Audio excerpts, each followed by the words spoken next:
시청자님 안녕하세요. 네, 안녕하세요. 네. 수고가 많으십니다. 네. 어떤 종목 봐드릴까요? 저기 카프로인데요. 네. 저기 매수가는 5,170원인데요. 네. 10%예요. 지금 손실 보고 이게, 계신데, 네. 예.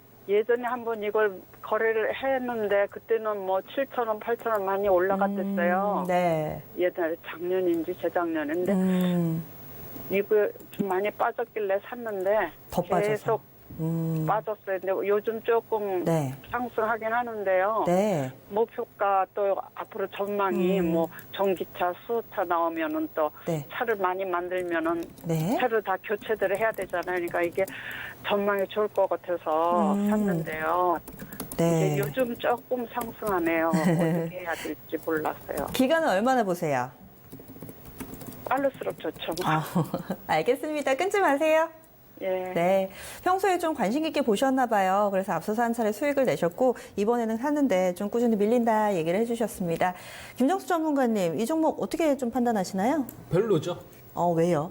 어떤 점에서요? 뭐 그걸 이제 지금부터 제가 풀어드릴 그쵸. 건데 네. 그 카프로 시청자님 안녕하세요. 예, 안녕하세요. 카프로라는 종목을 보는 게 중요할까요? 아니면 카프로가 속해져 있는 화학 업종을 보는 게 중요할까요? 시청자님 어떤 게 중요할까요? 시청자님 생각 어떠세요? 카프로 이 한 종만 보고서 대응하는 게 중요할 건지 아니면 화학 업종 전체를 보고 나서 보는 게 중요할 건지 어떻게 생각하세요? 카프로가 이제 많이 쓰일 것 같아가지고 카프로 자체를 보고 샀대요. 아, 그래요? 그러면은 그 시청자님이 생각했는 대로 과연 시장에서 그렇게 보고 있는지 한번 제가 설명을 좀 드릴게요. 차트 좀 잡아드리면 예. 지금 카프로는 시가총액이 한 1,200억 정도, 1,900억 정도 되는 기업이 한 2,000억 정도 되는 기업이니까 실질적으로 기관 투자가들이나 외국인들이 이 매수자가 조금 들어오더라도 이건 어떤 사람들이냐면은 쪼막손. 그러니까 이 카프로만 편입한 게 아니라 종목 한 200개 구성하면 그 중에서 한 종목. 150개 구성하면 그 정도, 한 종목 정도 구성하는 거기 때문에 외국인들이나 기관들이 산다고 해서 와, 좋다. 아니, 그거는 완전 투자 포인트 잘못 잡은 거니까, 이 카프로 같은 경우 중소형주 섹터이기 때문에 메인 자금이 들어오지 않은 상태에서 거래되고 있는 주식이구나. 이 생각을 일단 먼저 하고 있어야 돼요. 그리고 지금 시장 상황을 한번 보시면 이 빨간색으로 그은 게 뭐냐면 60일 이동평균선입니다. 예. 빨간색, 요거 밑에 있는 게.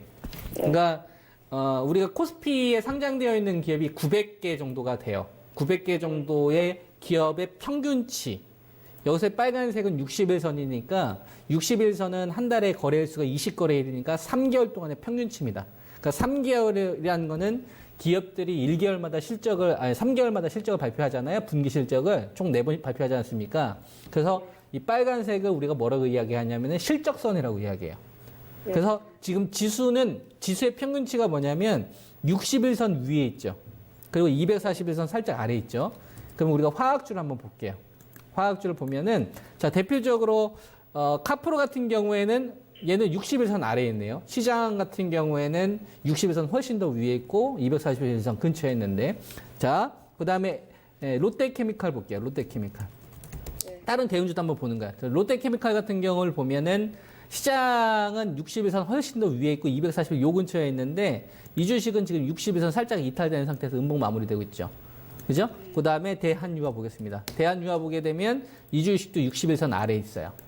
그리고 또 뭐가 있냐면은 정유주 S-오일 같은 경우도 60일선 아래에 있죠. 좀 화학주도 잘 보세요. 그 다음에 대표적으로 SK이노베이션. 그죠? SK이노베이션 아시죠? SK이노베이션도 60일선 아래에 있어요. 지금 보여준 건 뭐냐면 정유업체들이나 순수 화학을 하고 있는, 그러니까 카프로처럼 순수화학을 하고 있는 업체들은 시장보다 훨씬 더 못난이 역할을 하고 있는 거예요. 그리고 화학 섹터에서 그나마 좀 위에 있는 애가 누가냐면은 LG화학. 똑같은 화학인데 얘는 60일선 위에 있죠. 시장보다 조금 더 강해지려고 하는 흐름들이 나오지 않습니까? 얘는 순수화학만 있는 게 아니라 뭐가 있냐면은 2차 전지나 전기차 배터리 쪽. 즉, 순수화학이라고 이야기하지 않고 카프로나 롯데케미칼이나 대한유화나 이런 주식들처럼 순수화학을 하는 업체들이 아니라 그 카프로가 결국 이제 나일론 원재료 쪽 이쪽 생산하는 제품이잖아요. 그렇기 때문에 LG와 화학 같은 경우는 순수화학만 있는 게 아니라 2차 전지와 전기차 배터리 쪽, IT 소재 쪽 관련된 사업을 하고 있는 애들은 시장 이상은 가요. 근데 순수하게 60에서 하는 업체는 카프로만 있는 게 아니라 섹터 자체가 60에서 아래에 있는 거예요. 시장보다 훨씬 더 못난이 역할을 하고 있는 거죠. 그 다음에 그나마 화학에서 그나마 좀 강한 애들이 누가 있냐면은 LG 생활건강. 그러니까 우리가 그 뭐 이마트 같은 거 가면은 LG 생활건강 제품 되게 많잖아요. 예. 그죠? 그러니까 유통주 내에서 LG 생활건강처럼 소비재 쪽으로 완전 독보적인 이익을 좀 가지고 있는 업체들을 제외하고 나머지 순수화학 업체들 같은 경우에는 똑같은 화학이라고 하더라도 복합화학이 아닌 이상 아래에 있는 거예요. 그러니까 시장보다 훨씬 더 못난이로 보고 있는 거예요. 왜일까요? 중동국가 때문에 그런 거예요. 요거는 제가 거의 한 1년 동안 이야기해드렸어요. 왜 화학주가 안 되는지. 그동안 유가의 가격을 결정했던 애들은 오펙이었습니다. 그 중에서 사우디였고. 근데 이거를 누가 뺏어갔냐면은 미국 셰일가스 업체들이 유가의 가격 결정권을 뺏어갔어요. 그러면 원유로 지금 돈을 벌었던 중동 국가들은 어떻게 됩니까? 원유 사업이 절대적으로 의지를 해야 되는데 네. 이게 안 되니까 이제 우리나라 화학주들이 잘했던 원유 정제도 건들고 막 그런 네. 거예요. 그러니까 이게 중동에 있는 카타르나 이런 나라들이 우리나라 와가지고 LNG 준다고 하고 삼성 이재용 회장 만나려고 하고 있고 아람코가 채권 막 발행하고 그래서 그러는 거거든. 그래서 화학 섹터 같은 경우에는 순수화학을 하면은 앞으로 돈을 절대 벌 수가 없고요. 네. 복합화학이나 성장하는 산업 쪽으로 가셔야 돼요. 그래서 카프로 같은 경우를 보게 되면은 지금 매수 가격이 5,100원대 정도 있으시잖아요. 그럼 이건 높은 가격은 아니에요.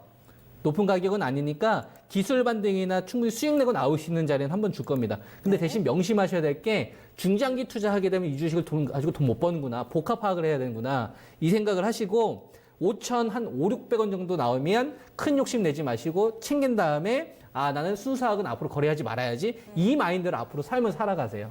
아, 예. 네. 네. 그리고 저는 시청자님 말씀 들으면서 오히려 궁금한 게 생겼는데 전기차나 이런 거 많이 늘어나면 카프로 락탐 사용이 늘어날 것 같아서 말씀하셨는데 아니, 그러면은 전기차 관련된 종목이 전- 아니지 않나요? 전기 아니요. 차를 새로 만들면은 엔지니어링 많은 플라스틱. 사람들이 그러면 이렇게 생각하시면 돼요. 내가 전기차가 될 것 같다. 네네. 그러면은 그 산업이 되잖아요. 시대의 흐름이 바뀌는 거잖아요. 네. 그럼 산업이 바뀌면 동네 구멍가게에 있는 기업들을 먼저 사겠습니까? 아니면은 그 산업 자체를 움직이는 대기업들을 먼저 건드리겠습니까? 시청자님. 시청자님이 워렌 버핏이거나, 조지 소로스예요. 투자가예요. 수백조 자금을 운용할 수 있는 사람인데 대한민국에서 딱 보니까 전기차 배터리 얘네들 기술력이 있을 것 같아.